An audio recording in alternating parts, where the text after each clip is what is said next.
Hola, bienvenido a nuestro canal de historias sabias. Disfruta mirando. Él vio a la novia de su amigo y se quedó estupefacto. Era su esposa, cuya tumba había visitado ayer con su hijo de 5 años. El novio y los invitados se quedaron paralizados cuando escucharon al niño gritar «Mamá». El mar susurraba sus secretos eternos cuando Raúl Mendoza salió del taxi frente a La Perla, un restaurante cuyas columnas blancas y fachadas de cristal parecían flotar sobre la línea costera. El pequeño Mateo, agarrando la mano de su padre, miraba fascinado los vitrales que relucían al sol y la fuente con una sirena, de cuyo cuenco fluía agua color turquesa. «Papá, ¿las sirenas existen de verdad?». Mateo tiró de la manga del traje de Raúl, inusualmente ajustado y formal. En los cuentos, sin duda, sonrió Raúl, agachándose frente a su hijo y ajustando su pequeña pajarita. ¿Recuerdas lo que hablamos? Hoy es un día especial para el tío Alejandro. ¿Hoy va a rescatar a una princesa?, preguntó seriamente el niño, recordando los cuentos que su padre le leía antes de dormir. En cierto modo, sonrió Raúl, levantándose y apretando la pequeña mano en la suya. Casi 4 años habían pasado desde que dejó esta ciudad, se llevó a su pequeño hijo, dejando atrás la tumba en la que quedó su amada y madre de su hijo. La tierra argentina lo recibió hoy con un calor veraniego y sofocante y el olor de jacarandás en flor, revolviendo recuerdos como la sal marina en una herida fresca. El vestíbulo del restaurante respiraba frescura y lujo. Los suelos de mármol reflejaban las brillantes lámparas de araña y a través de las ventanas panorámicas se abría una vista al infinito mar, donde en el horizonte se podían distinguir las velas blancas de los yates. Raúl pasó inconscientemente la mano por la solapa de su traje, el mejor de su modesto guardarropa, pero aún así inapropiadamente simple entre toda esta magnificencia. «Raúl, amigo mío». La exclamación en 2 idiomas cortó el murmullo de conversaciones apagadas y a través de la sala se dirigió hacia ellos un hombre alto con una sonrisa abierta. Su cabello oscuro estaba peinado hacia atrás y en sus ojos azul brillante bailaban chispas de alegría. Alejandro García, vestido con un traje blanco de novio, extendió los brazos y Raúl cedió involuntariamente a este impulso, permitiéndose ser abrazado. Alejandro olía a perfume caro y a una especie de optimismo que solo él poseía. «No puedo creer que hayas venido». Alejandro retrocedió un paso, apretando los hombros de Raúl, como comprobando su realidad. ¿Y este debe ser el famoso Mateo? El niño se apretó tímidamente contra la pierna de su padre, pero la curiosidad ganó y levantó los ojos hacia el desconocido, cuyo acento sonaba tan inusual. «Hola», dijo en voz baja. «Tienes palabras graciosas». Alejandro se rió, sentándose frente al niño. «Es porque vengo de un país donde se habla diferente. Mira lo que tengo». Sacó del bolsillo un pequeño barco de metal plateado. «Esto es para ti». Un auténtico barco catalán, como el de los piratas. Los ojos de Mateo se iluminaron, pero miró interrogativamente a su padre. Inmediatamente agarró el juguete, comenzando a estudiar sus pequeños detalles. «Todos preguntan quién es mi mejor amigo de Argentina», continuó Alejandro, enderezándose y dando una palmada en el hombro a Raúl. «Y yo respondo, el hombre que me sacó del mar embravecido y salvó mi insignificante vida española». Un camarero pasó llevando una bandeja con champán y Alejandro hábilmente tomó 2 copas, ofreciendo una a Raúl. «Por tu regreso, amigo mío. Sabía que no podrías esconderte eternamente en tu rincón». No diría eso, Raúl aceptó la copa, pero no la probó. «Nuestro pueblecito es hermoso, y Mateo está bien allí. ¿Quizás cambies de opinión?». Alejandro se inclinó más cerca. «Mi nuevo proyecto hispano-argentino. Te vendría bien el dinero para tu taller de restauración». «No. Teniéndote en el equipo de conservación de artefactos». «No hoy, Alejandro», lo interrumpió suavemente Raúl. El español asintió comprensivamente y cambió inmediatamente de tema, animado, inconteniblemente feliz. «Debes conocer a mi novia». Es tan hermosa, Raúl. Y lista como 100 demonios. Alma argentina con encanto español, una combinación perfecta. Su padre es un importante empresario. Colaboramos durante los últimos 3 años. Aunque tiene un carácter, sonrió conspirativamente como el Mediterráneo en tormenta. Pero quizás fue eso lo que me cautivó. Mateo seguía jugando con el barquito, sin prestar atención a la conversación de los adultos. ¿Cuándo será la ceremonia?, preguntó Raúl. Muy pronto. El cortejo debe llegar en cualquier momento. Alejandro miró su elegante reloj.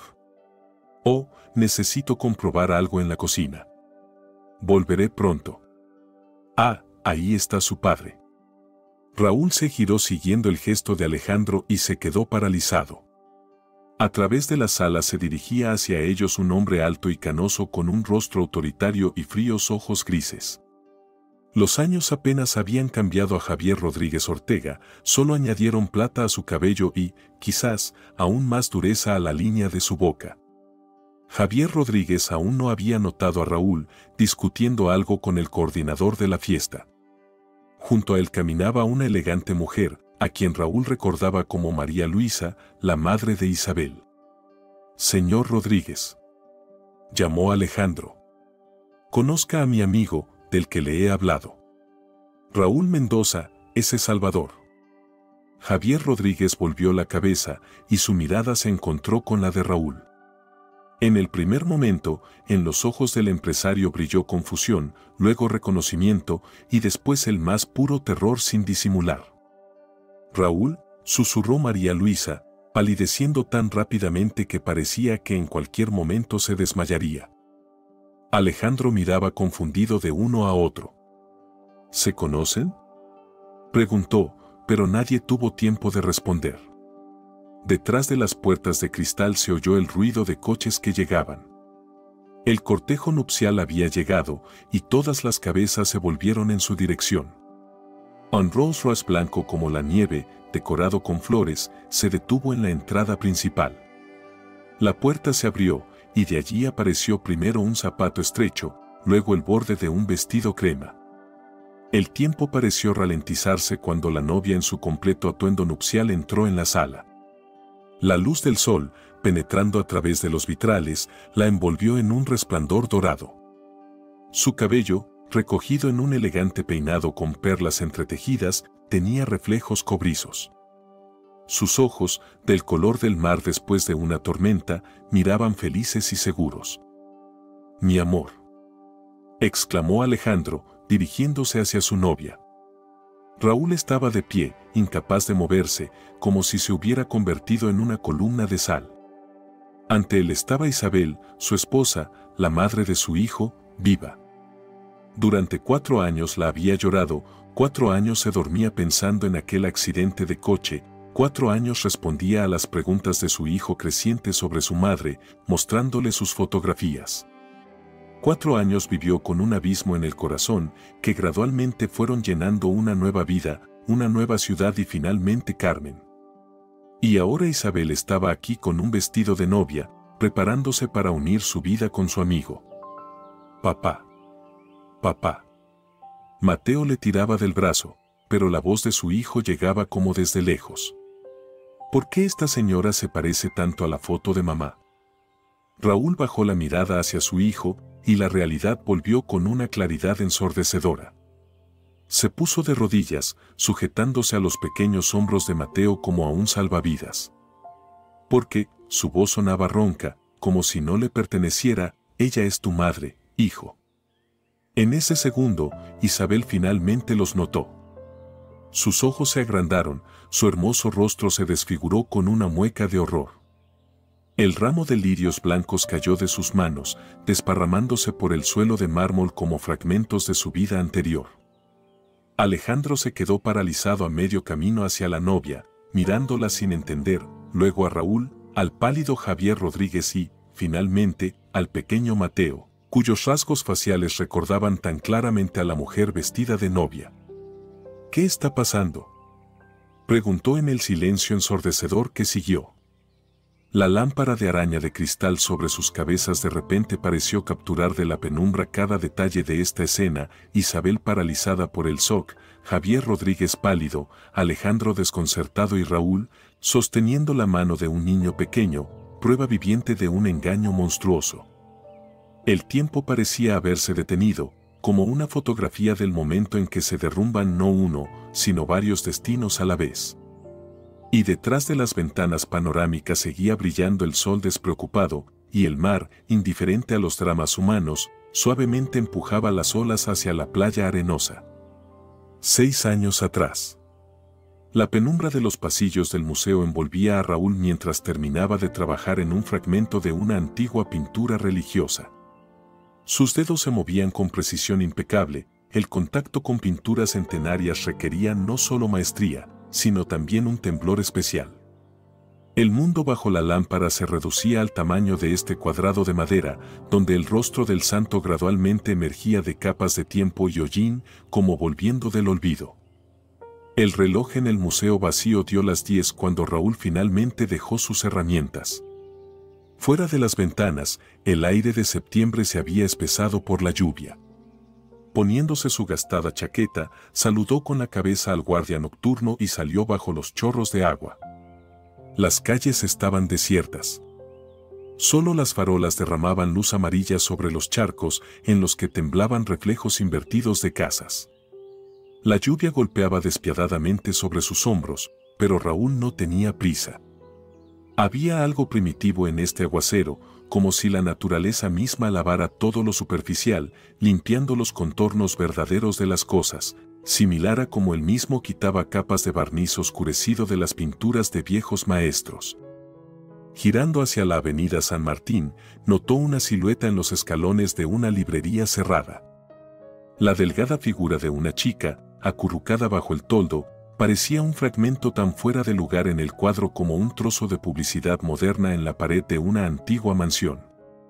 Su ligero vestido estaba empapado, el cabello oscuro pegado a su cara, pero estaba sentada casi inmóvil, como si fuera indiferente a los elementos desatados. Algo en esta indiferencia hizo que Raúl disminuyera el paso. El restaurador dentro de él captó una distorsión en la composición de la realidad, una joven en atuendo veraniego, congelada bajo la lluvia, como un buzo listo para saltar al borde de un precipicio. ¿Puedo ayudarla?, preguntó, deteniéndose a unos pasos para no asustarla. Ella levantó la cabeza. Ojos gris-verdes brillaron con desconfianza, casi rabia. Pómulos claramente definidos, barbilla obstinada, labios húmedos apretados en una línea, un rostro que podría pertenecer a una heroína de las pinturas de Botticelli, si no fuera por la obstinación escondida en su mirada. ¿Ayudar? Su voz sonó más áspera de lo que se podía esperar. ¿Y cómo exactamente planea ayudarme? El sarcasmo en la pregunta era obvio, pero Raúl notó algo más, un temblor oculto que ella trataba de reprimir.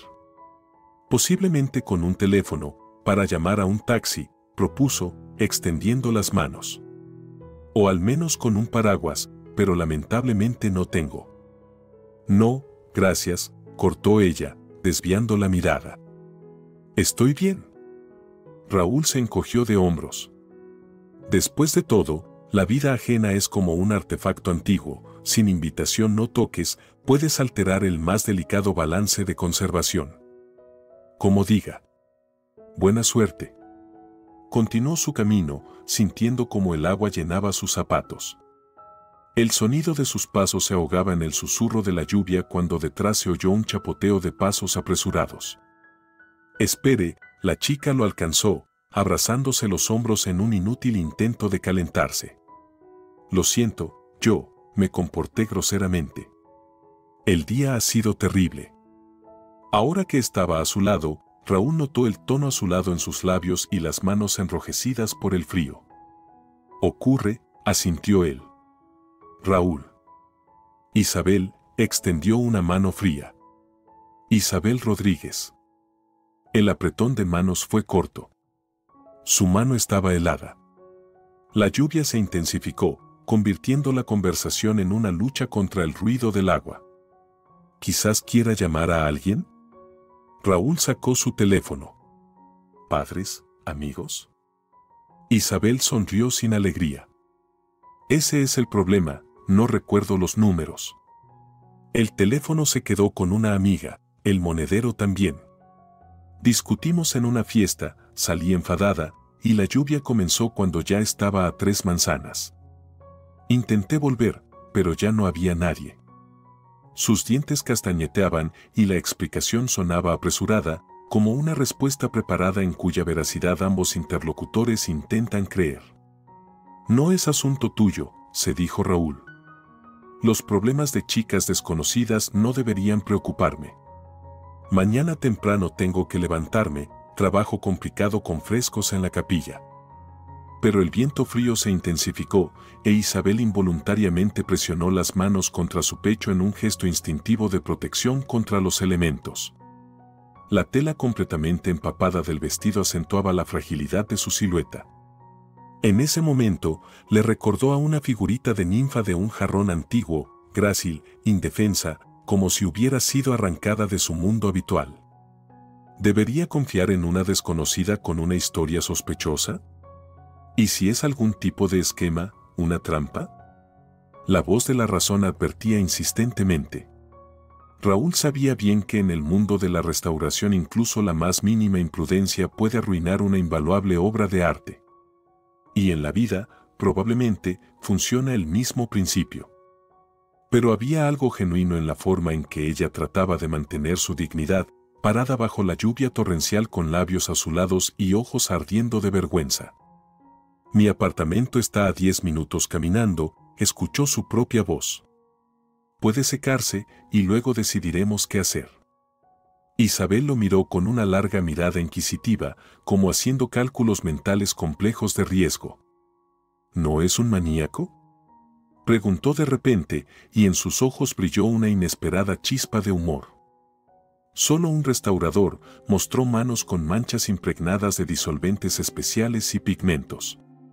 Lo más terrible que puedo hacer es contarle la historia de cientos de piezas de nuestro museo. Hasta la muerte, añadió con una ligera sonrisa. Isabel asintió. Un simple gesto humano de acuerdo en confiar le pareció a Raúl en ese momento sorprendentemente significativo, como si en sus manos hubieran puesto algo frágil y valioso. La vieja casa en calle Rivera los recibió con el crujido de una escalera de madera y olor a hierbas secas. El apartamento de Raúl estaba en el tercer piso de un edificio de ladrillo con estuco y barandas masivas del siglo pasado. Isabel subió en silencio detrás de él, castañeteando los dientes y dejando huellas mojadas en el parquet desgastado. Pase. Raúl abrió la puerta de su apartamento, dejando entrar primero a la invitada. El baño está directo por el pasillo. Ahora encontraré algo seco. Isabel asintió y se deslizó en la dirección indicada, dejando tras de sí un rastro de gotas, similar al rastro de un caracol sobre una piedra. Mientras sonaba el agua, Raúl puso la tetera y examinó su apartamento con ojos de un extraño. Una pequeña sala de estar con un pequeño nicho de cocina, un sofá, estanterías hasta el techo, llenas de álbumes de arte, fotografías de antigüedades y literatura especializada. Una de las ventanas estaba cubierta con cortinas opacas y al lado había un escritorio de trabajo con herramientas, iluminación y lupas, un taller casero para pequeños trabajos de restauración. Cuando Isabel salió del baño, envuelta en su vieja bata de felpa, con una toalla sobre el cabello mojado, el apartamento pareció disminuir de tamaño. Su presencia llenó el espacio, haciendo evidentes los rastros de vida de soltero, pilas de libros en una silla, un sándwich a medio comer dejado en el alféizar de la ventana desde la mañana, una taza de café seco. Bonito lugar, dijo ella, mirando alrededor. Inusual. Su mirada se detuvo en la mesa de trabajo con herramientas de restauración. ¿También trabaja en casa? Solo en cosas pequeñas. A veces la inspiración llega por la noche. Raúl le tendió una taza de té caliente y el museo no puede proporcionar acceso las 24 horas a los fondos. Isabel aceptó la taza, calentando sus dedos con ella, y se acercó a las estanterías. Caravaggio, Tiziano, Velázquez. Pasó un dedo por los lomos.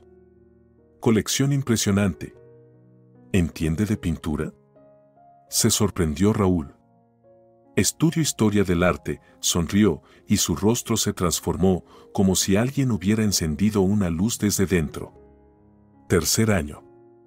¿En nuestra universidad? Sí.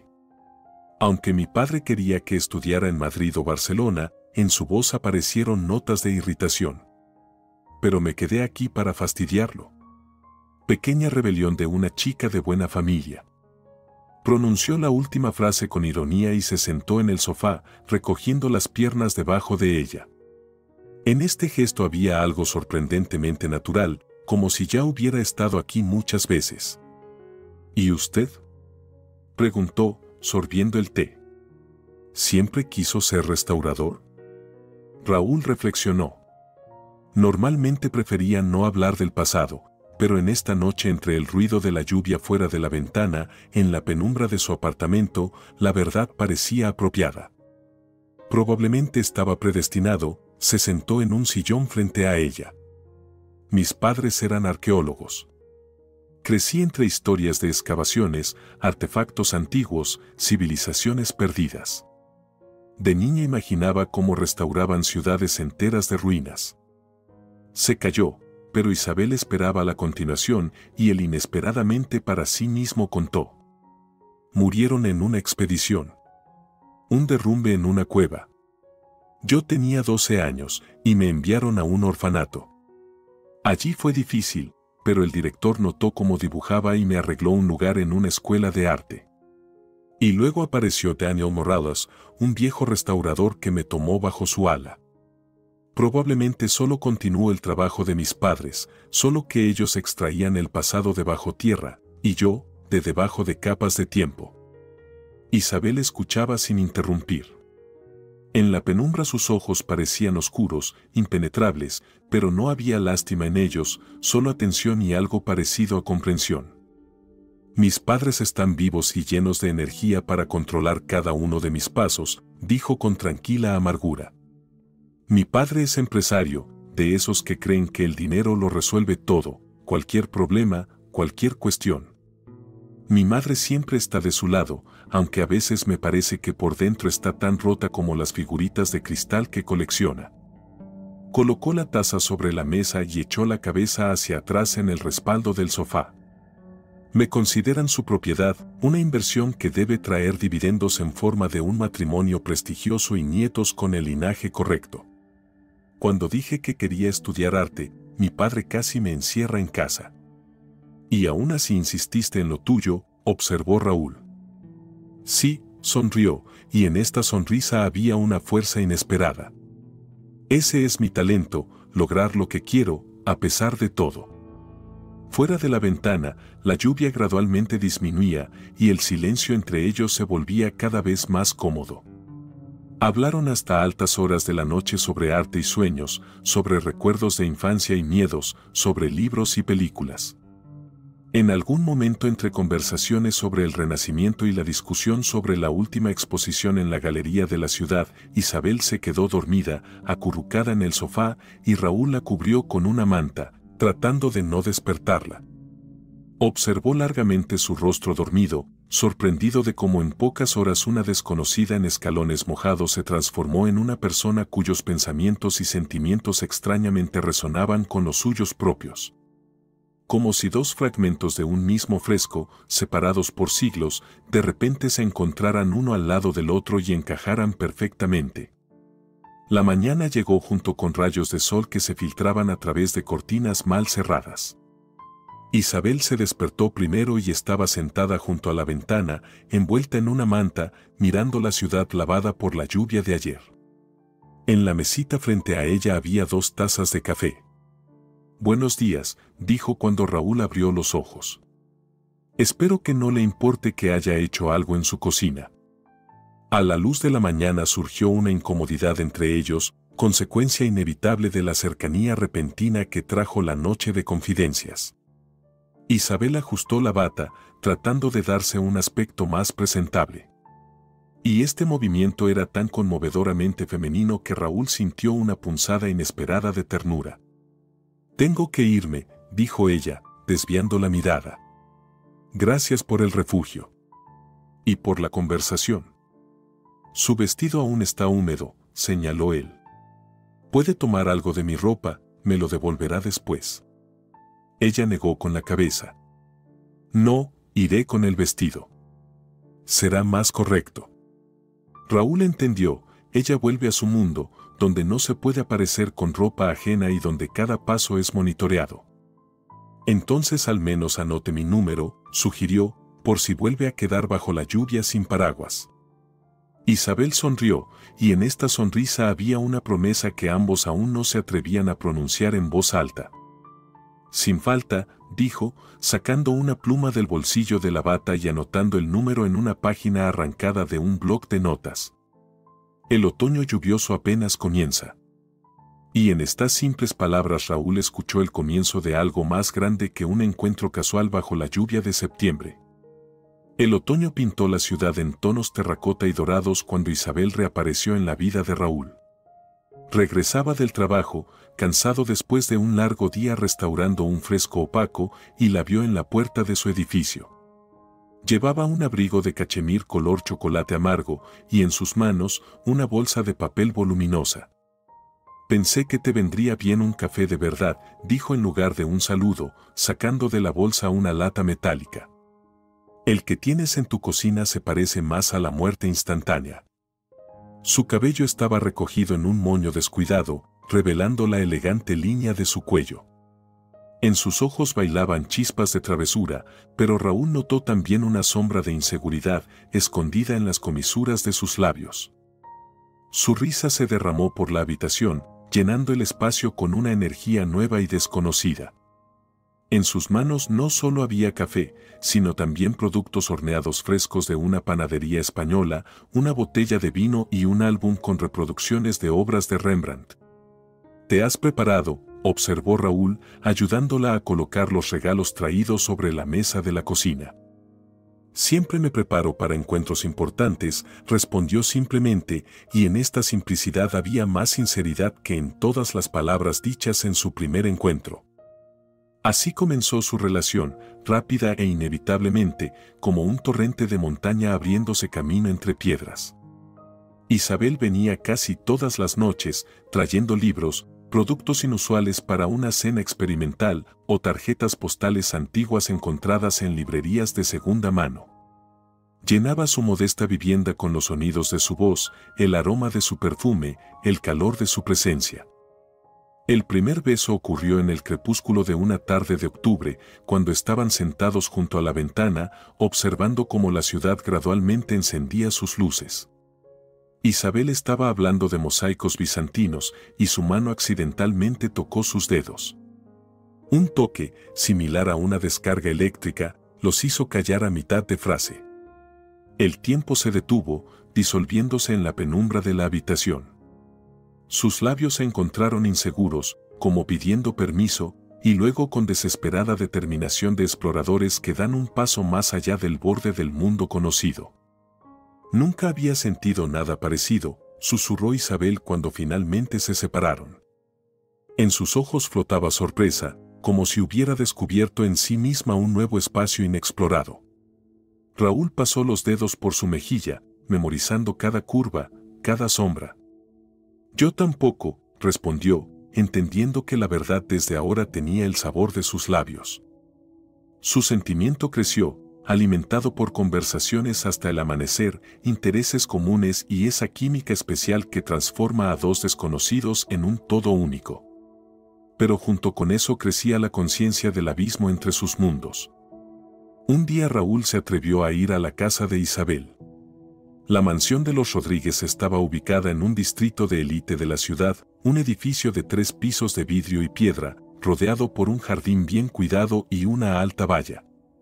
En la puerta había un guardia de seguridad y en el camino de entrada había estacionados 2 coches caros. Raúl se detuvo en el lado opuesto de la calle, sintiéndose incómodo en su gastado abrigo y zapatos desgastados. El mundo en el que creció Isabel le era ajeno, un mundo de dinero y privilegios, inaccesible para un hombre cuya infancia transcurrió en instituciones estatales. Permaneció así casi una hora, observando la casa en la que se desarrollaba el espectáculo de una vida ajena. Brillaba la lámpara de araña en la sala, se veían siluetas tras las ventanas, entró y salió otro coche. Todo esto parecía la ilustración de una novela que nunca leerá completa. Ya preparándose para irse, escuchó una voz familiar. ¿Espiándome? Isabel estaba a pocos pasos, envuelta en una bufanda, con un pequeño bolso colgado al hombro. Evidentemente, había salido por la puerta en el extremo lejano del jardín. Más bien, tratando de entender quién eres, respondió honestamente Raúl. Ella se acercó más y le tomó la mano. Soy la que se enamoró de un restaurador con manos que huelen a aceite de linaza y una cabeza llena de historias sobre obras maestras olvidadas. Sus ojos brillaban a la luz de la farola de la calle. Te amo, Raúl Mendoza, y eso es lo único que importa. Las dudas fantasmales se disiparon con estas palabras, simples y claras, como la luz de la mañana. Caminaron por la ciudad nocturna, tomados de la mano, hablando de un futuro que parecía tan posible, tan cercano. Pero en el silencio de su dormitorio, mirando a Raúl dormido, Isabel a menudo se sorprendía pensando en lo que perdería al elegir este amor, la comodidad de la vida habitual, las infinitas posibilidades que da la riqueza, viajes, restaurantes caros, spas, la despreocupación de una existencia en la que nunca hay que contar el dinero hasta el próximo sueldo. Y cuanto más fuerte se volvía su sentimiento hacia Raúl, más agudamente sentía la ruptura entre dos partes de su alma, la que anhelaba el amor verdadero y la que estaba acostumbrada a los privilegios. Noviembre trajo consigo vientos húmedos y una noticia que lo cambió todo. Estoy embarazada, dijo Isabel una noche, cuando estaban sentados en un pequeño café cerca del museo. Sus dedos nerviosamente jugaban con una servilleta, convirtiéndola en copos de papel. Raúl se quedó inmóvil, sintiendo cómo el tiempo se estiraba, convirtiendo segundos en eternidad.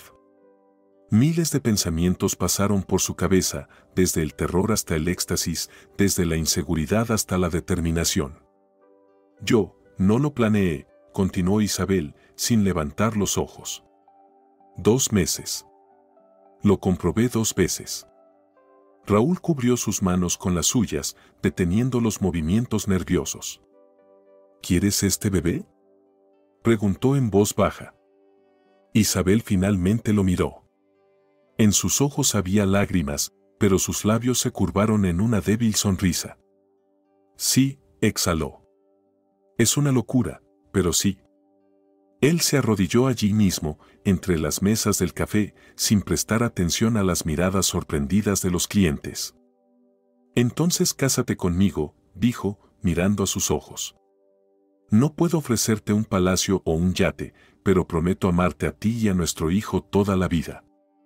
Trabajaré día y noche para que no os falte nada. ¿Lo conseguiremos, Isa? Ella lo miró con una larga mirada, en la que la alegría luchaba con la duda. El niño lo cambiaba todo. Ya no era simplemente una rebelión romántica contra la autoridad paterna, era una decisión que determinaría toda su vida futura. Quiero estar contigo, finalmente dijo. Pero primero debo contárselo a mis padres. Deben saberlo. En su voz sonaba la determinación de una persona que se prepara para la batalla, y Raúl sintió un escalofrío de inquietud. Sabía que los padres de Isabel nunca lo aceptarían, un hombre sin fortuna, sin conexiones, sin el origen correcto. Iré contigo, dijo. No, primero hablaré con ellos sola, objetó Isabel. Luego nos reuniremos juntos. La mansión de los Rodríguez por dentro resultó aún más impresionante que por fuera. Suelo de mármol, lámparas de araña de cristal, muebles antiguos, cuadros en marcos macizos, todo respiraba riqueza, acumulada por generaciones o, como sospechaba Raúl, adquirida en los dudosos años 90. Javier Rodríguez Ortega presidía la cabecera de la mesa del comedor, como un monarca en su trono. Alto, con rostro autoritario y mirada penetrante, recordaba a un ave rapaz lista para atacar. A su derecha estaba sentada María Luisa, una mujer frágil con ojos cansados y postura impecable. Isabel había heredado sus pómulos y la línea de la barbilla, pero nada de su docilidad. Así que usted es ese restaurador, pronunció Javier Rodríguez, destacando la última palabra con un tono con el que normalmente se habla de un basurero o un vagabundo. Sí, trabajo en el museo de la ciudad, respondió Raúl, tratando de hablar con calma. Me especializo en pintura religiosa colonial y pintura europea occidental de los siglos XVI-XVIII. ¡Qué fascinante!, dijo con sarcasmo Rodríguez, sin ocultar su sarcasmo. ¿Y cuánto pagan en nuestro museo? Papá, pronunció Isabel en tono de advertencia. ¿Qué? Extendió las manos Javier Rodríguez. Solo me interesa cómo este joven planea mantener a mi hija. ¿O se trata solo de sentimientos elevados? Sonrió con ironía, cortando un trozo de filete. Javier, intervino suavemente María Luisa, al menos cenemos tranquilamente. Se volvió hacia Raúl con una sonrisa forzada. Cuéntenos sobre su trabajo. Debe ser tan interesante devolver a la vida objetos antiguos de arte. En sus ojos Raúl vio simpatía sincera y un intento de suavizar la incomodidad de la situación. Por un momento le pareció que en ella podría encontrar una aliada. Realmente es fascinante, respondió, tratando de encontrar temas que pudieran interesar a los dueños de la casa.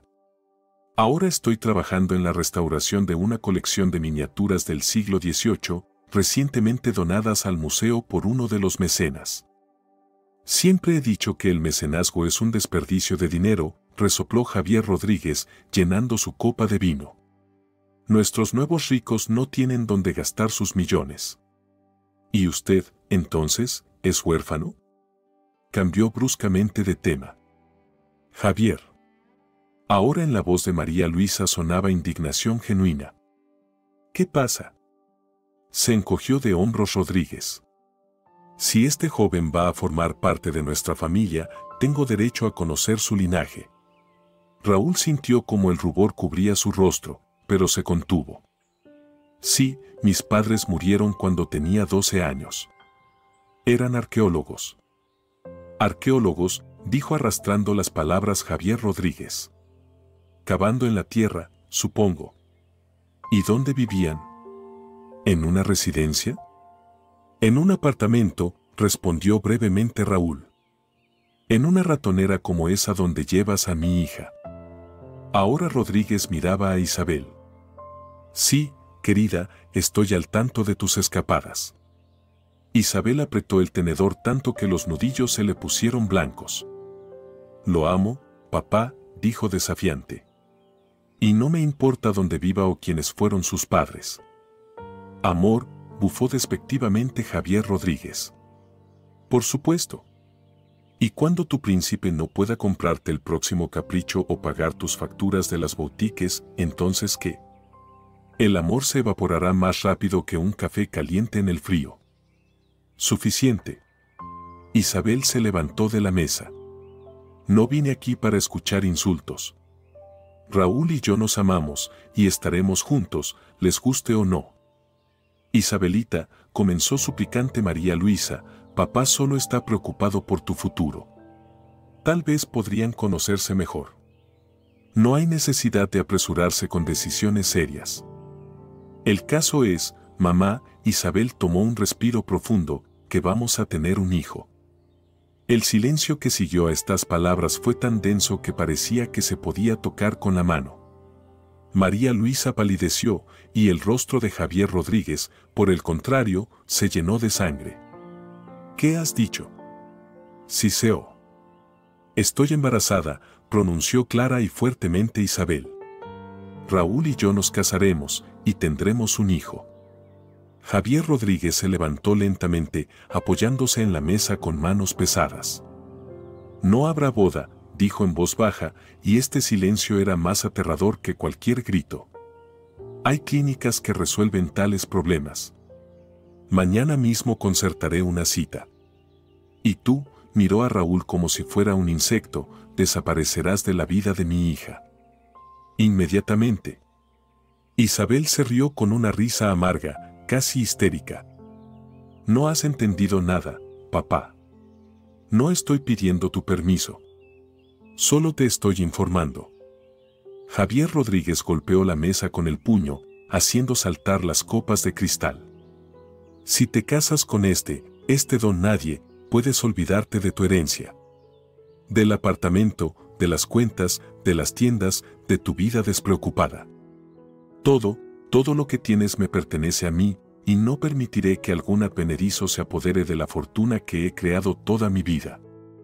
¿Todo lo que tengo?, preguntó Isabel. En su voz sonaban notas que Raúl nunca había escuchado antes, frías, afiladas como el hielo. ¿Y qué tengo, papá? ¿Una jaula dorada? ¿La vida de una marioneta a la que tiran de los hilos cuando te acuerdas de mi existencia entre reuniones de negocios? Ella se acercó a Raúl y le tomó la mano. Ahora tengo algo más grande. Tengo amor y familia. Una familia real, donde las personas se preocupan unas por otras, no intentan controlar cada paso. Así que quédate con tu herencia. No la necesito. Raúl apretó su mano, sintiendo cómo temblaba. A pesar de las valientes palabras, sabía que detrás de esta determinación se escondía el miedo. Miedo ante un futuro desconocido, ante una vida sin el lujo habitual, ante la lucha por cada peso.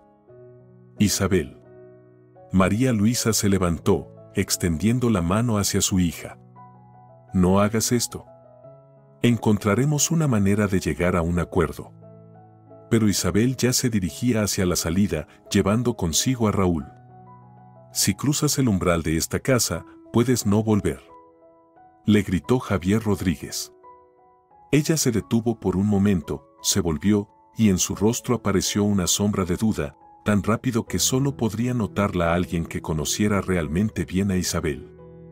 Pero luego su barbilla se levantó orgullosamente y dio un paso más allá del umbral, dejando atrás su vida anterior.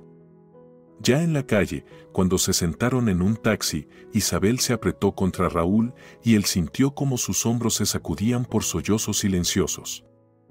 Todo estará bien, susurró, acariciando su cabello. Lo prometo, lo lograremos. Y esperaba de todo corazón poder cumplir esta promesa.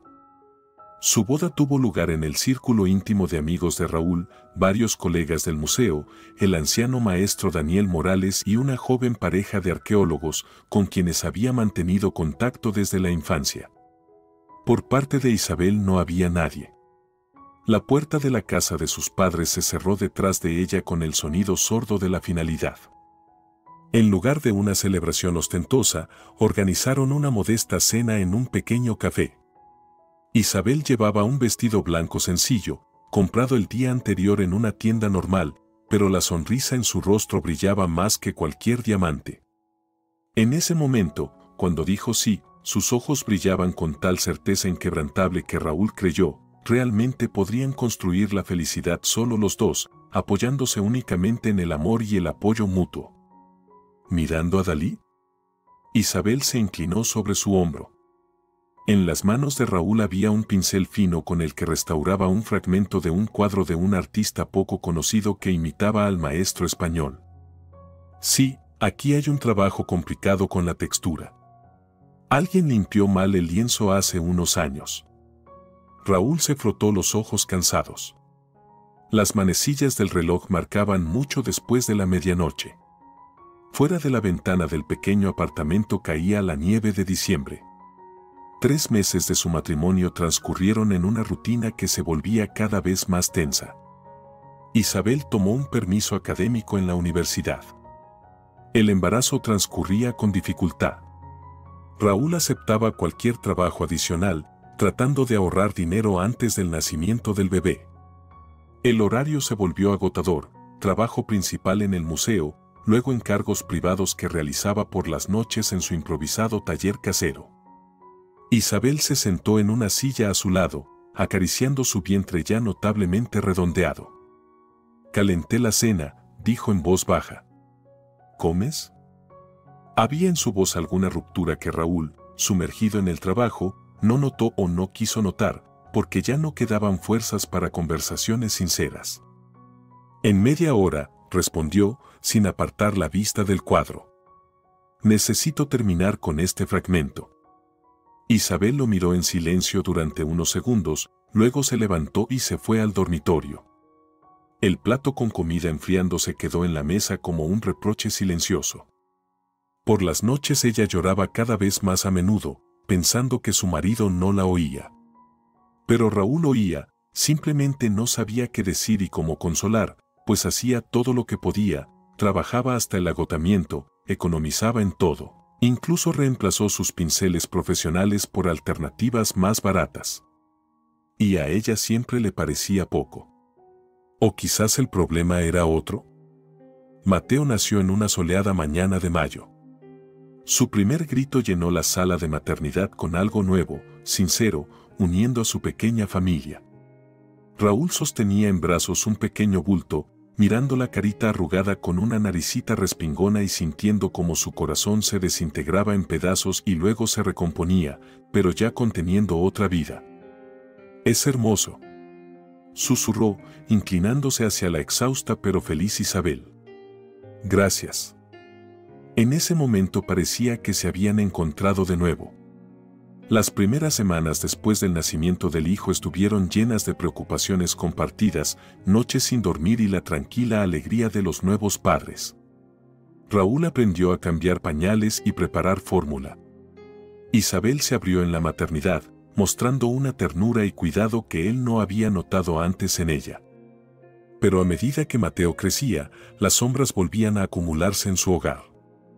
El dinero fluía con una velocidad alarmante, ropa infantil, cochecito, juguetes, medicamentos, todo esto devoraba el escaso presupuesto familiar. El apartamento, que parecía un acogedor nidito al principio, ahora se sentía como una jaula, especialmente para Isabel, acostumbrada a los espacios de la mansión familiar. «No puedo seguir sentada entre estas cuatro paredes», dijo un día, cuando Mateo cumplió 6 meses. «Me estoy volviendo loca con esta rutina, biberones, pañales, lavandería, limpieza. Esto no es vida». «¿Y qué esperabas?», preguntó cansadamente Raúl. «Tenemos un hijo pequeño y recursos limitados. Esto es temporal». «¿Temporal?». Isabel se rió amargamente. «¿Realmente crees que alguna vez saldremos de esta pobreza? Tú te ocupas de tus cuadros por céntimos, mientras yo me convierto en una pálida sombra de mí misma». En sus palabras había amargura de desilusión no solo en él, sino también en su propia elección. Miraba sus manos con la piel agrietada por el constante lavado de platos y, parecía, no las reconocía. ¿Dónde estaba esa chica a la que le gustaban las tiendas de antigüedades y la ópera, hablaba de Caravaggio y soñaba con viajar? Se disolvió en la interminable monotonía de la vida cotidiana, desapareció entre lavados y cocina. Raúl se sentía culpable por no poder proporcionarle la vida a la que estaba acostumbrada. Pero al mismo tiempo, crecía en él la irritación, como si la hubiera engañado, aunque siempre fue honesto sobre sus posibilidades.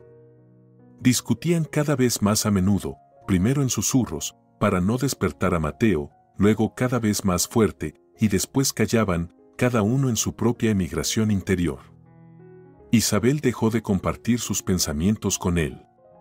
Ya no le contaba sobre los libros que leía, no le mostraba los bocetos que a veces dibujaba cuando Mateo se dormía.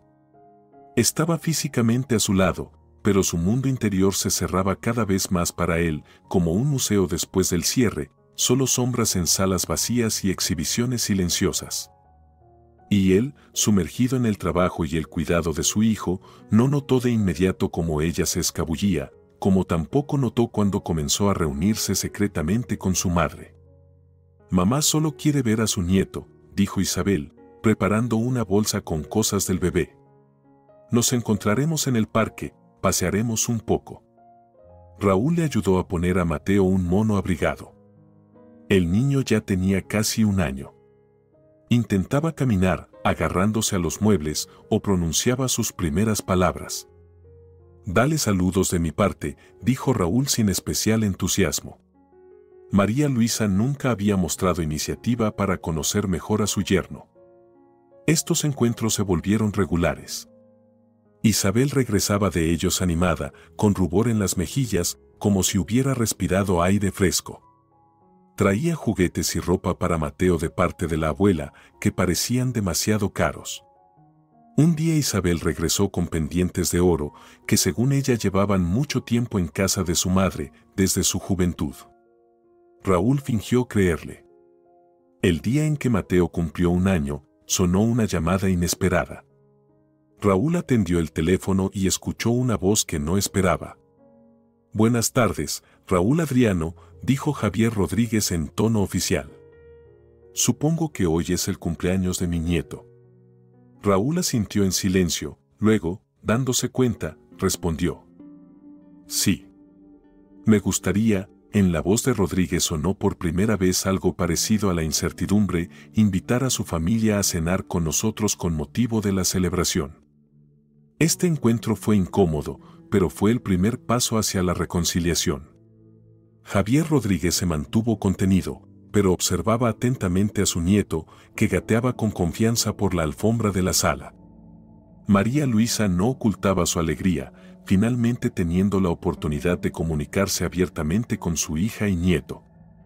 «Mateo se parece tanto a ti cuando eras pequeña», le decía a Isabel, acariciando los rizos oscuros del niño. Gradualmente, el hielo comenzó a derretirse.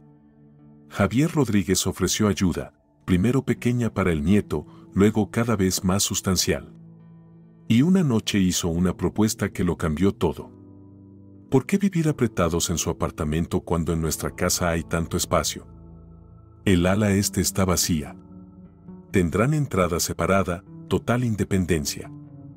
Raúl quería negarse, pero vio en los ojos de Isabel tal esperanza, tal desesperado deseo de escapar de las ataduras de la pobreza, que no pudo decir no. Y luego Rodríguez añadió lo que finalmente inclinó la balanza. Además, tengo conexiones en el mundo del arte. Mi amigo, dueño de una galería privada, busca un restaurador talentoso para su colección. El pago es varias veces mayor que en su museo. Así que terminaron en la mansión de los Rodríguez. El ala este era verdaderamente espaciosa, con entrada separada e incluso un pequeño jardín. Isabel floreció, como una flor que recibió la humedad esperada. Comenzó a cuidarse, volvió a pintar, contrató una niñera para Mateo para poder terminar la universidad. Raúl también obtuvo sus ventajas, una habitación separada para su taller con iluminación ideal y un nuevo trabajo donde sus talentos eran valorados adecuadamente. Pero se sentía incómodo, como un extraño admitido en un mundo ajeno por la gracia de los dueños. En las comidas familiares, Javier Rodríguez siempre encontraba la forma de indicar sutilmente a su yerno su lugar, ya sea con un comentario sobre el arte verdadero, accesible solo para los elegidos, ya sea con historias sobre sus éxitos empresariales, subrayando el abismo entre sus posiciones. Aquella noche Raúl la recordó en los más mínimos detalles, como si el tiempo se hubiera dividido en antes y después, y el momento de quiebre se hubiera grabado en la memoria con despiadada claridad. Regresaba a casa después de un largo día en la galería, donde preparaba para una exposición una colección de miniaturas raras. Cansado, pero satisfecho con el trabajo realizado, decidió acortar el camino a través del parque de la ciudad. La noche era cálida, el aire olía a jazmín. Era la época favorita de Isabel. De repente, se le acercó una joven, una rubia esbelta con labios rojo brillante. «Disculpe», se dirigió a él. «¿Usted trabaja en la Galería Alvarado?» «Lo vi allí, en la última exposición». Raúl lo confirmó, sorprendido por tal coincidencia. «Soy historiadora del arte principiante», continuó la desconocida, dando un paso más cerca. «Su trabajo con los lienzos de Zurbarán es simplemente asombroso. ¿Podría contarme sobre la técnica que utilizó? Tal vez, tomando un café». Él rechazó educadamente, explicando que tenía prisa por volver con su familia. La mujer pareció decepcionada, y luego de repente se acercó y lo abrazó, susurrando. «Qué lástima, esperaba conocerlo mejor». Todo sucedió tan rápido que Raúl no tuvo tiempo de apartarse. Y cuando finalmente apartó suavemente a la mujer, vio a Isabel detrás de ella. Estaba parada a unos metros, sosteniendo la mano de Mateo, y en sus ojos había una expresión de tal desprecio helado que a Raúl se le cortó la respiración. «Isa, esto no es lo que», comenzó, pero ella ya se había dado la vuelta y se alejaba rápidamente, llevándose a su hijo. La llamó infinitamente, intentó explicar que todo había sido preparado, pero el teléfono de Isabel no respondía. Mateo se quedó con él, Isabel dejó al niño con la niñera, diciendo que volvería pronto. Y entonces recibió una llamada de Javier Rodríguez. Isabel ha tenido un accidente, la voz de su suegro sonaba sin vida. Un accidente en la carretera de montaña. El coche cayó por un precipicio. El mundo se derrumbó. Raúl no recordaba cómo llegó al hospital, cómo estuvo en el pasillo, no permitido en la habitación donde luchaban por la vida de Isabel. Solo recordaba cómo María Luisa salió hacia él con un rostro petrificado y dijo: «Ya no está». No fue admitido en el funeral. Javier Rodríguez, ennegrecido por el dolor, le prohibió incluso acercarse al cementerio. «Mataste a mi hija con tu traición», le lanzó a la cara a su yerno. Solo una semana después, de noche, Raúl pudo ir a la tumba reciente. Estaba bajo la lluvia, sin sentir el frío, y no podía creer que bajo ese montículo de tierra yacía la mujer que amó más que a la vida, la madre de su hijo, su Isabel. No podía creer que su última conversación fuera un malentendido, que se fuera pensando que la había traicionado. Un día después de su visita secreta al cementerio, Javier Rodríguez llamó a la puerta de su taller. «Llévate al niño y vete», continuó Javier Rodríguez. «No me opondré, pero no quiero verte en esta ciudad. Nunca». Así Raúl se encontró con el pequeño Mateo en sus brazos, sin dinero, sin trabajo, sin futuro. Se fue ese mismo día, llevándose a su hijo lejos del fantasma de la madre, de quien el niño solo recordaría por fotografías y relatos de su padre. Bahía Tranquila los recibió con viento salado y el golpeteo de las olas contra las piedras costeras. El pequeño pueblo español en la costa parecía lavado de una paleta de acuarela, casitas blancas con tejados de tejas, vegetación polvorienta, una franja turquesa de mar. Raúl eligió este lugar casi por casualidad, señalando con el dedo en el mapa, encontrando un punto lo más alejado posible del pasado, pero aún con la posibilidad de trabajar en su especialidad. Mateo, inusualmente callado, estaba sentado en el asiento trasero de su viejo coche, abrazando un oso de peluche, el único juguete que Raúl había logrado agarrar, empacando con prisa. El niño no había llorado desde que se fueron, y esta firmeza asustaba a Raúl más que los berrinches infantiles. «Mira, Mateo, eso es el mar». Raúl detuvo el coche en un mirador, sacó a su hijo y lo levantó en brazos. «Viviremos muy cerca. Podremos nadar, construir castillos de arena». El niño miró la amplia extensión de agua en el horizonte, fundiéndose con el cielo, y pronunció las primeras palabras en todo el día. «¿Mamá está allí?». El corazón de Raúl se encogió. No sabía cómo explicar a un niño de 2 años la muerte, cómo decirle que mamá ya no está, que nunca volverá. «Mamá está lejos», respondió, abrazando a su hijo con más fuerza. «Pero siempre te amará». Era verdad y mentira al mismo tiempo. Solo que Raúl no sabía entonces en qué parte se equivocaba. Alquilaron una casita en las afueras de la ciudad. 2 habitaciones con una terraza que daba a un jardín descuidado, donde entre la hierba se escondían orquídeas silvestres y un viejo olivo, deformado por los vientos marinos. Por las mañanas los despertaba el grito de las gaviotas y el murmullo de las olas. Por las noches, cuando Mateo se dormía, Raúl salía a la terraza, miraba las estrellas y se permitía unos minutos de silencioso duelo. Encontró trabajo en el museo local casi de inmediato, entrando casualmente allí con Mateo uno de los primeros días. La exposición era escasa, pero entre las piezas notó un cuadro oscurecido por el tiempo que claramente necesitaba restauración. Conversando con el director, un entusiasta anciano con ojos brillantes, Raúl mencionó su especialidad. ¿Es restaurador?, exclamó el anciano, como si Raúl hubiera confesado ser un extraterrestre. ¿De verdad? Para la noche, Raúl ya tenía trabajo, modesto, pero que le permitía pagar el alquiler y la comida. La vecina de parcela resultó ser una mujer de unos 30 años, esbelta, con el pelo corto y una belleza discreta que se revelaba gradualmente, como un libro que se lee sin prisa. Se llamaba Carmen y trabajaba como psicóloga en un centro infantil. Me mudé aquí hace 3 años, contó, cuando conversaron por primera vez junto a la valla, desde Madrid.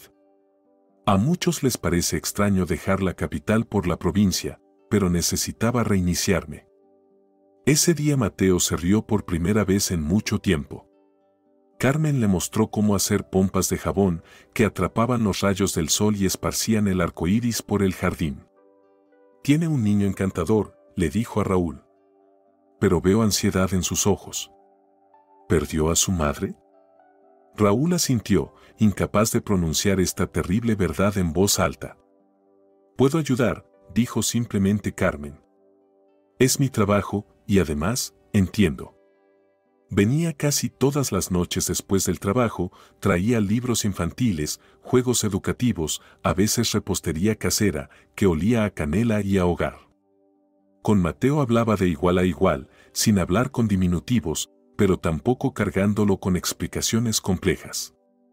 Inventó un ritual, cada noche dibujaban lo que sentían durante el día y discutían estos dibujos. Mateo dibujaba a su madre, siempre en vestido blanco, siempre sonriente. Pero gradualmente en sus dibujos aparecieron otras figuras, papá, el mar, nuevos amigos del jardín de infantes y un día Carmen, tomándolo de la mano. «Se está adaptando», le dijo a Raúl. «Pero necesitará tiempo para aceptar la pérdida». Estaban sentados en la terraza, tomando té con la brisa nocturna. Mateo ya dormía, arrullado por el cuento que le había leído Carmen. «Gracias», dijo Raúl. «No sé cómo nos habríamos arreglado sin usted». «Se habrían arreglado», sonrió débilmente. «Solo habría sido más difícil. Tienen una conexión especial con su hijo». En su voz sonó una nota apenas perceptible de tristeza. Se habían hecho amigos durante estos meses, pero Carmen contaba poco sobre sí misma, fragmentos de historias, esquirlas del pasado. Solo ahora, en el silencio de la noche veraniega, mencionó por primera vez a su familia. «Estuve casada», dijo, mirando más allá del jardín hacia la oscuridad, donde murmuraba el mar invisible. «Con un empresario exitoso, vida hermosa, viajes, restaurantes y absoluta soledad juntos. Cuando quedé embarazada, estaba horrorizado. Un niño no encajaba en su idea de una vida cómoda». Se calló, tomando un sorbo de té ya frío. «En el 7º mes comencé un parto prematuro. Una niña. Vivió solo unas horas. Los médicos dijeron que fue por el estrés. Mi marido ni siquiera vino al hospital, estaba en una importante negociación. Solicité el divorcio desde la unidad de cuidados intensivos y luego huí aquí a lamer mis heridas y aprender a vivir de nuevo». Raúl guardó silencio, aturdido por su franqueza y por cuanto su historia resonaba con la suya propia: pérdida, traición, necesidad de empezar todo de nuevo. «A veces me parece que en este mundo hay demasiada gente solitaria con corazones rotos», finalmente dijo, «como fragmentos de un espejo que no pueden volver a unirse en un todo». «O pueden», contradijo suavemente Carmen, «pero resulta ya una imagen diferente». Aquella noche por primera vez no recordó a Isabel antes de dormir. En primavera, a Raúl le ofrecieron unirse a una expedición arqueológica que investigaba un antiguo asentamiento en el Cabo de las Gaviotas, a 1 hora en coche de la ciudad. Lo invitaron como restaurador, se descubrieron artefactos que requerían conservación inmediata.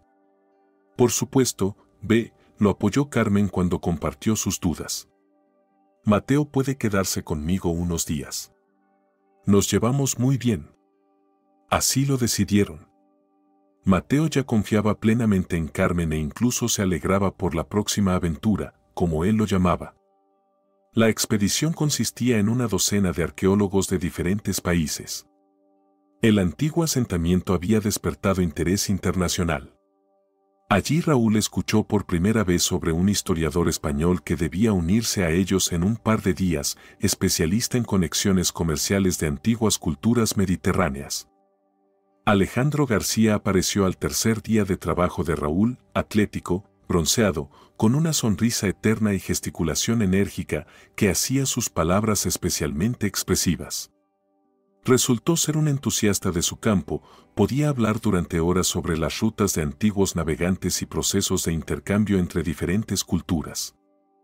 ¿Se imaginan, navegaban a lo largo de estas mismas costas hace 3000 años? Decía por la noche junto al fuego, moviendo las manos como un director.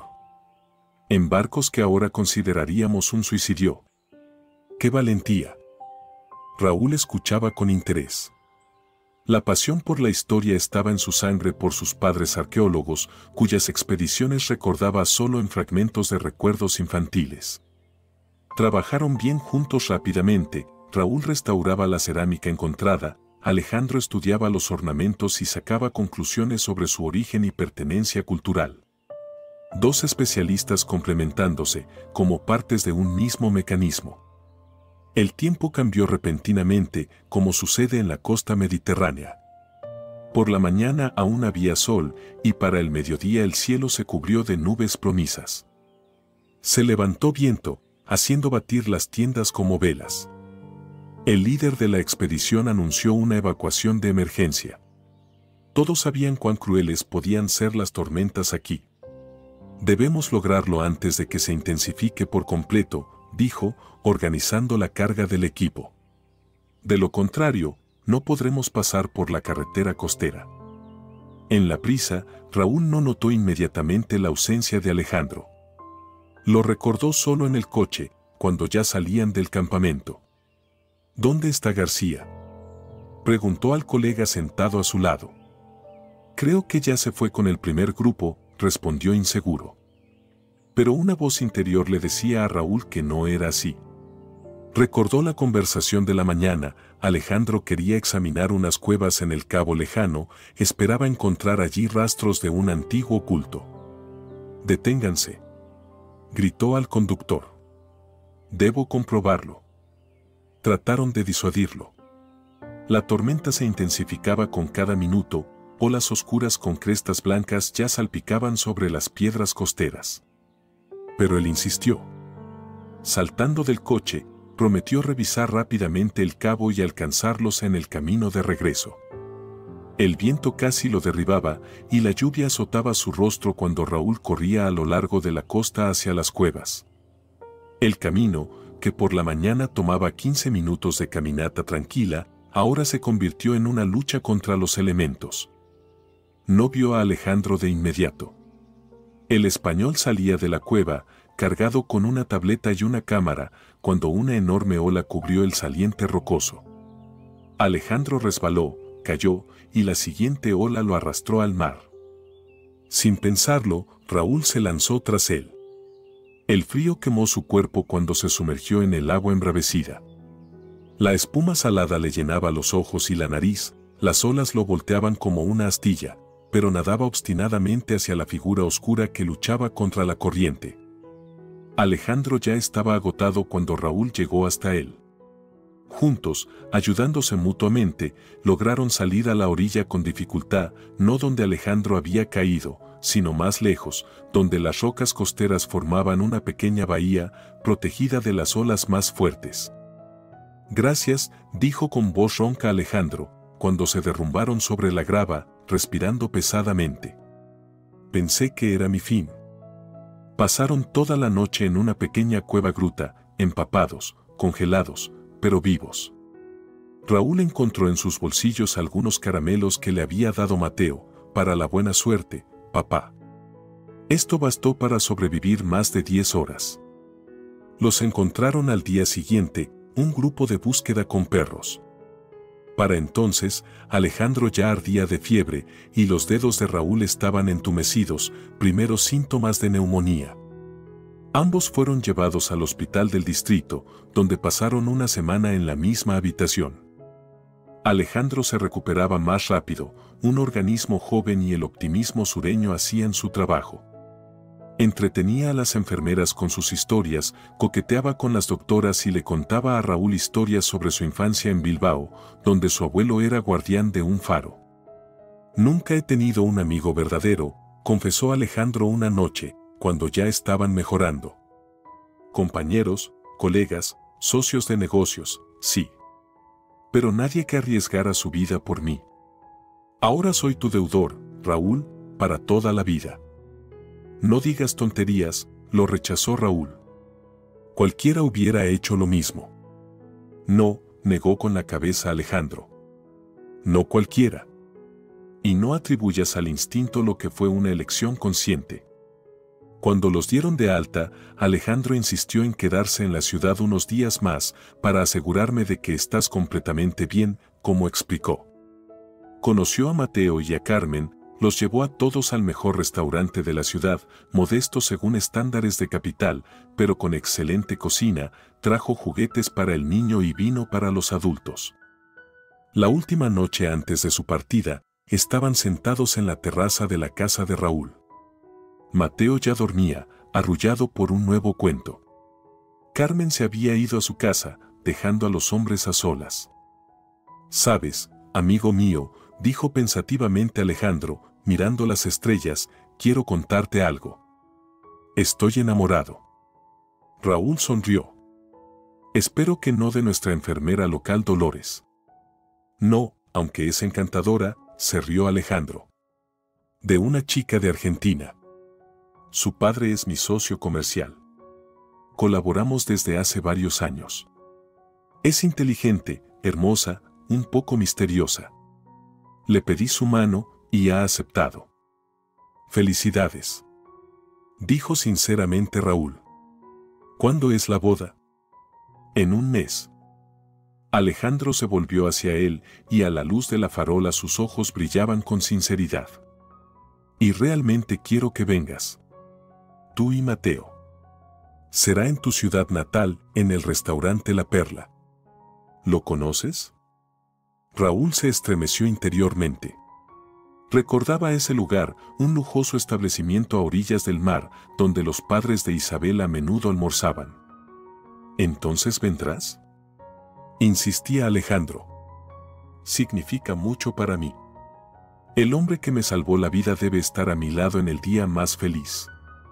Raúl guardaba silencio, repasando en su cabeza variantes de rechazo, pero Alejandro parecía tan sincero, tan infantilmente entusiasmado, que rechazarlo parecía una traición.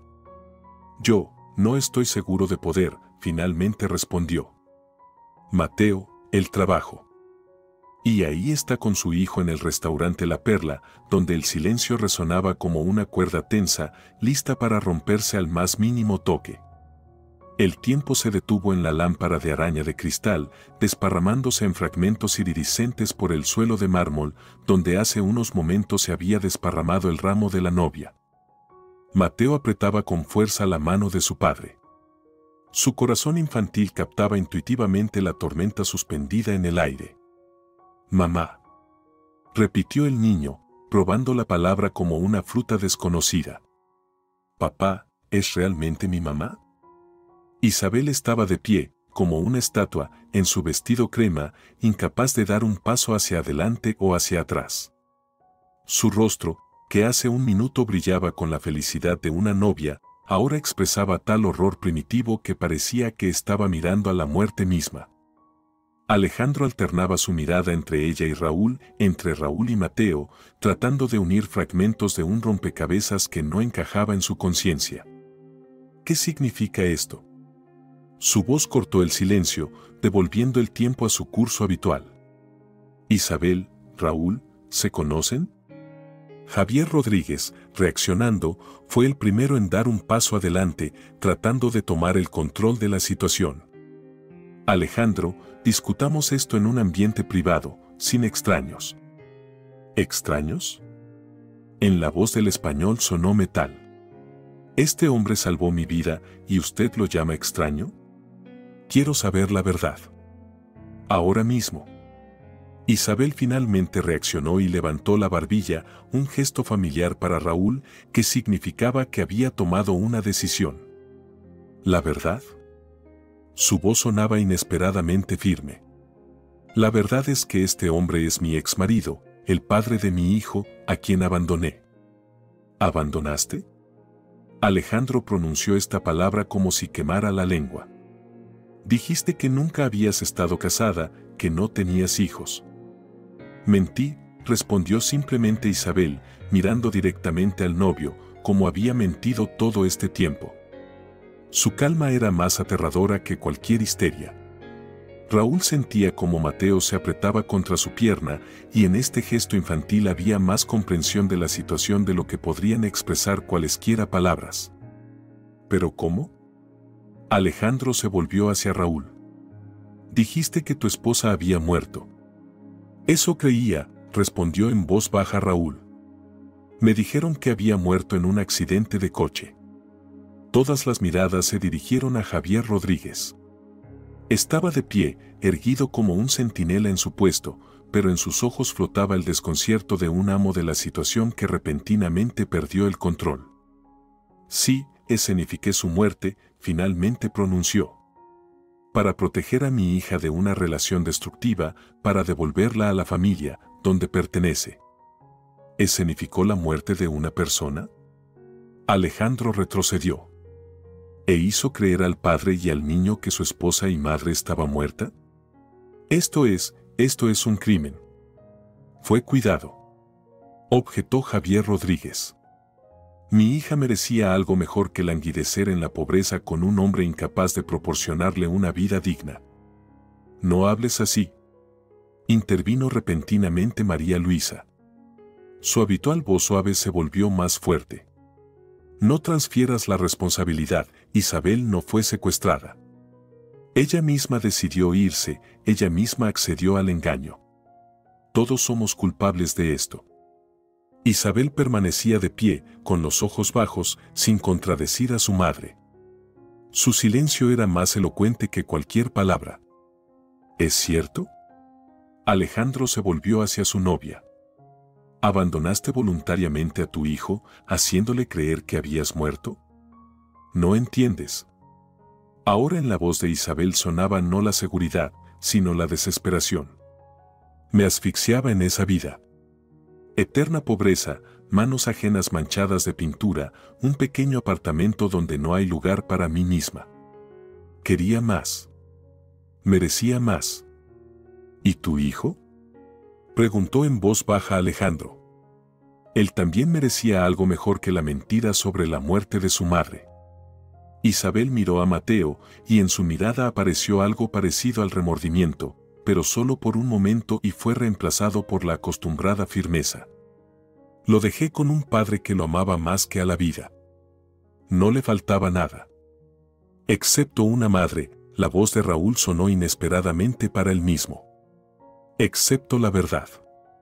Miró a la mujer que una vez amó hasta el olvido, y por primera vez en mucho tiempo la vio de verdad, no la que vivía en sus recuerdos, idealizados por el sufrimiento de la pérdida. Ante él estaba una mujer hermosa, pero vacía por dentro, para quien el brillo exterior siempre significó más que la verdadera profundidad de sentimientos. Nunca me amaste, dijo, y esto no era una pregunta. Todo fue un juego de protesta, un intento de molestar a tu padre. Isabel sostuvo su mirada. Pensé que amaba durante algún tiempo, pero luego me di cuenta de que me equivocaba. Necesitaba algo más que amor a cambio de privaciones. Quería vivir, no sobrevivir. Y decidiste que era mejor estar muerta para nosotros que simplemente irte, Raúl negó con la cabeza. Podrías haber dicho simplemente que ya no amabas. Podrías haberte ido abiertamente, dejándonos al menos la dignidad. Papá dijo que así sería mejor para todos, en su voz aparecieron entonaciones infantiles, recordando que detrás de toda esta historia estaba no solo su elección, sino también la influencia de muchos años de un padre autoritario. Mateo, que todo este tiempo escuchaba atentamente la conversación de los adultos, de repente soltó la mano de su padre y dio un paso adelante. Su pequeño rostro estaba serio, como el de un anciano que ha visto demasiado para sus años. ¿Eres mi verdadera mamá?, preguntó directamente, mirando a Isabel de abajo hacia arriba. ¿La de la foto que tiene papá? Isabel se arrodilló, poniéndose a la altura del niño, y extendió sus manos hacia él. Sí, cariño, soy yo. Y te he echado tanto de menos. Pero Mateo no se movió de su lugar. Si eres mi mamá, ¿por qué no viviste con nosotros? En su voz infantil sonaba tal sabiduría no infantil que a muchos de los presentes se les encogió el corazón. Carmen dice que las mamás de verdad siempre están cerca, incluso cuando les resulta difícil. Isabel bajó las manos desconcertada.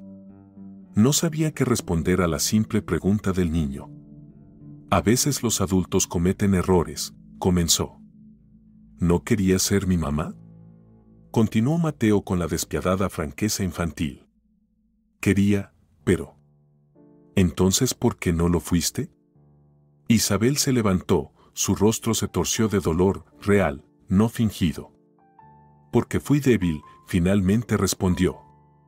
Porque tenía miedo, e hice lo que era más fácil para mí, no lo que era correcto para ti.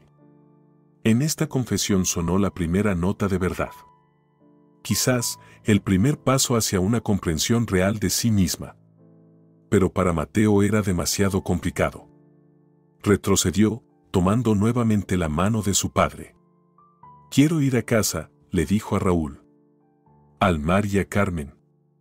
Alejandro, que todo este tiempo observaba la escena con rostro congelado, de repente sacó una cajita con los anillos de boda y la colocó en la mesa más cercana. No habrá boda, pronunció fríamente. También considero terminada nuestra asociación, señor Rodríguez. No colaboro con personas para quienes la mentira es una herramienta aceptable. Respecto a los contratos, contacte con mis abogados. El rostro de Javier Rodríguez enrojeció. No puedes simplemente romper nuestro acuerdo. Son pérdidas millonarias. Puedo. Cortó Alejandro. Lea la sección sobre circunstancias de fuerza mayor y violaciones ético-morales. Creo que la escenificación de una muerte y la ocultación deliberada del estado civil encajan perfectamente en este punto. Se volvió hacia Raúl.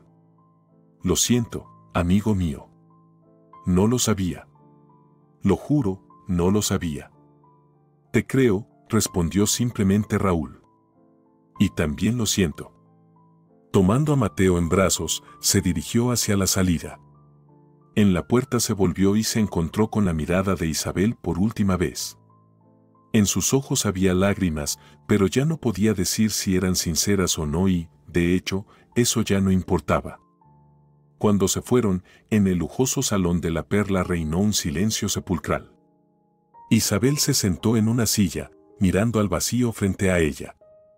Alejandro ya había salido, no queriendo quedarse ni un minuto más.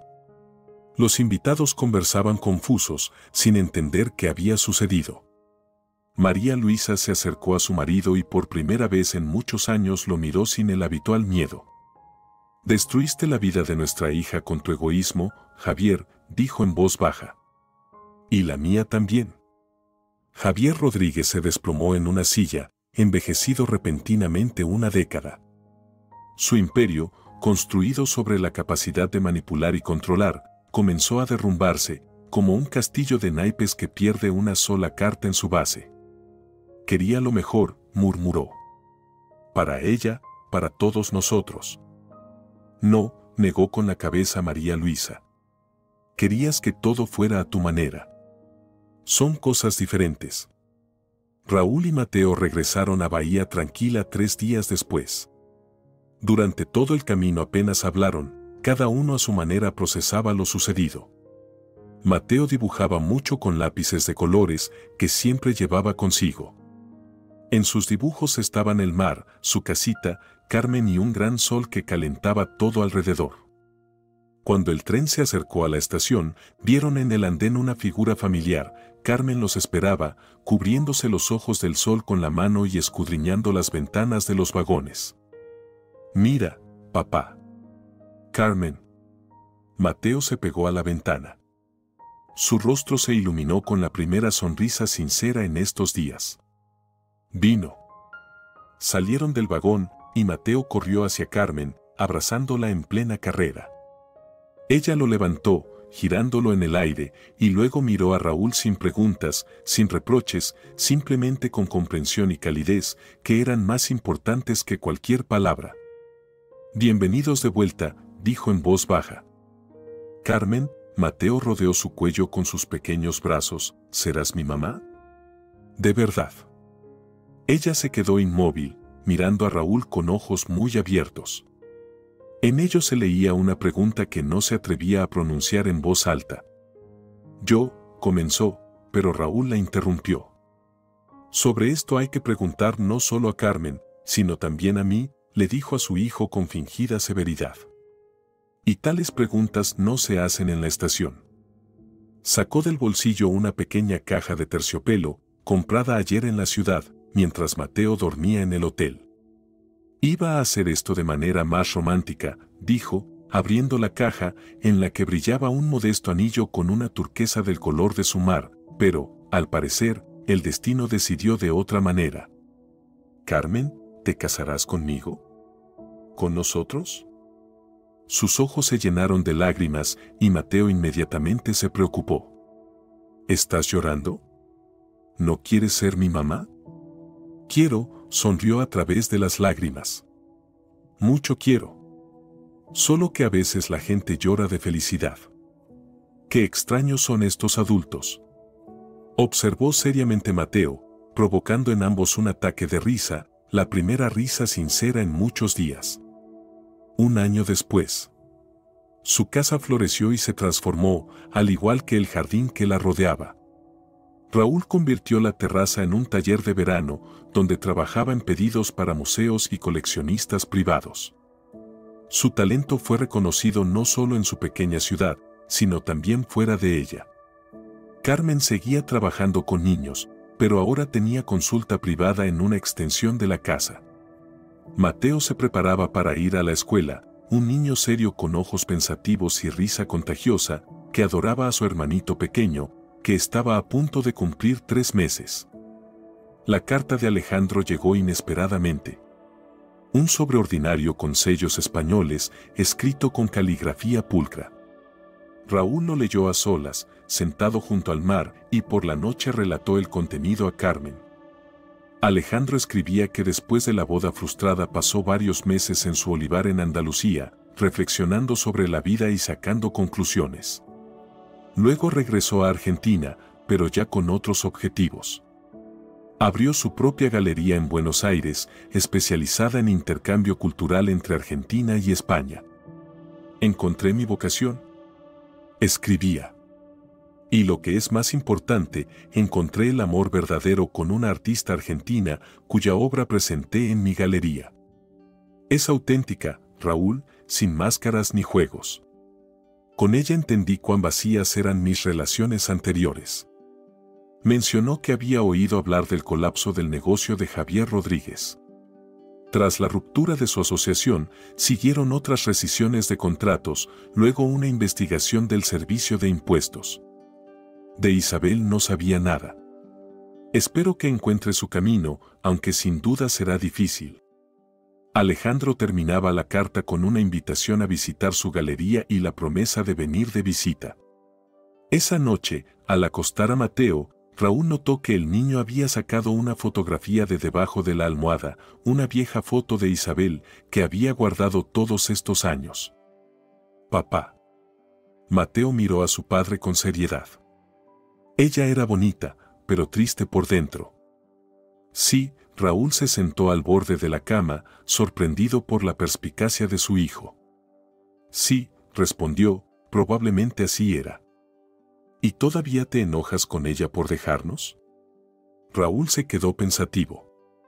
Durante el año pasado, había reflexionado mucho sobre el pasado, sobre el dolor y el engaño, sobre su ceguera y las debilidades de ella, y poco a poco había llegado a una comprensión que no habría podido expresar en palabras antes. «No, hijo, no estoy enojado», finalmente respondió. El enojo es una carga demasiado pesada para llevarla durante años. La perdoné, no para ella, sino para mí, para poder seguir adelante. ¿Cómo con esas viejas pinturas que tú restauras, no? Preguntó Mateo. Le quitas la suciedad para que vuelvan a ser bonitas. Raúl sonrió ante la metáfora, tan precisa en su simpleza infantil. Algo así. Solo que con las pinturas es más fácil. Ellas no se resisten cuando intentas limpiarlas. Pero las personas a menudo se aferran a su suciedad, pensando que eso es lo que las define. Yo también no me enojo con ella, dijo Mateo seriamente, mientras guardaba la foto de vuelta debajo de la almohada.